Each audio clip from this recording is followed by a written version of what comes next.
So what a day this is. We're out with the Porsche Museum celebrating 50 years of RS in some of their heritage cars.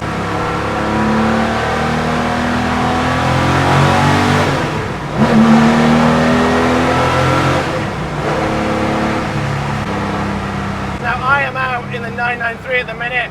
I've already been out in a 2.7 RS, and as you can probably see, they're allowing us to use the cars properly on some of the test routes around Stuttgart and Pforzheim.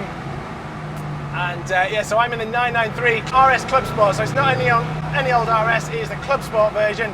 Just 227 of these cars were made worldwide, and they took a car that had, you know, with the RS, they were trying to introduce more comfort than the 964 that hopefully you can see ahead of us. And the 993 RS Clubsport took that back to be an even more kind of serious proposition. So you can see it's basically like sitting in a race car. I've got cloth bucket seats rather than leather seats. I've got a proper welding cage. A lot of trim has been taken away. I can see just bodywork, just the body shell down there in the footwell. There's air ducting like you would have in a race car as well. Fire extinguisher, cut off, all that sort of thing. Now after the 2.7 RS, actually, even though this feels really serious, it also feels more exploitable and easier to use really in a lot of ways. So we've got power steering, lovely setup. Apparently system was reduced in assistance versus the regular Carrera. We've also got pedals that are set up properly.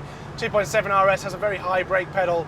You can hear how aggressive it is back there. That's a single mass flywheel. The engine's certainly very responsive and noisy.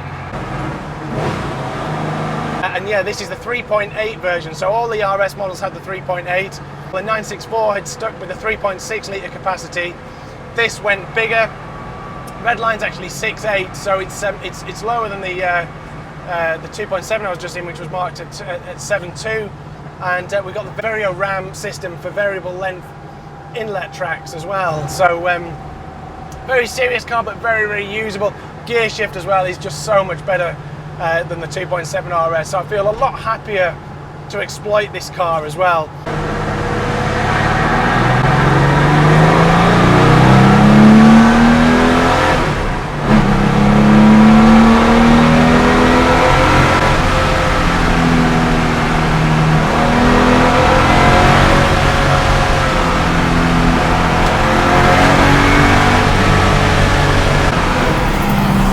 So it feels so much more secure on the front end. I know I've just jumped from a 2.7 RS and I've jumped forwards 2 decades, you know, in a few minutes. So yeah, but the leap in the kind of security you feel in this car, partly because of the way it's inherently better laid out, but also just mechanical grip and particularly the front end and the way the rear stays so kind of together. So as you flick through corners, it's more stable, it feels more planted, and you feel more kind of confident to chuck it around than perhaps the 2.7 RS, which you are aware of that weight moving around in a way that you just aren't in this car.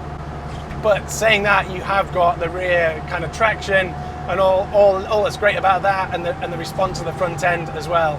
So I really, really like this car. I certainly, the last 993 I drove, the RS, was the regular model with, you know, more luxuries and so on. And back then I drove the 964 RS as well, back to back, and I actually prefer the 964. At the minute, this is very, very intense. I love it very much. As you can probably gather, I really fell for the 993 RS Clubsport. It's the analog, interactive and deeply exciting car you'd hope for, and it certainly dials that side of its character up versus the regular RS. More surprising to me is how accessible it is to exploit, thanks to power steering, supple suspension and a chassis you can really trust. You can sense Porsche laying the foundations for today's GT3 RS models with this car, and after this drive I'm convinced that the 993 RS Clubsport is the best air-cooled RS of them all.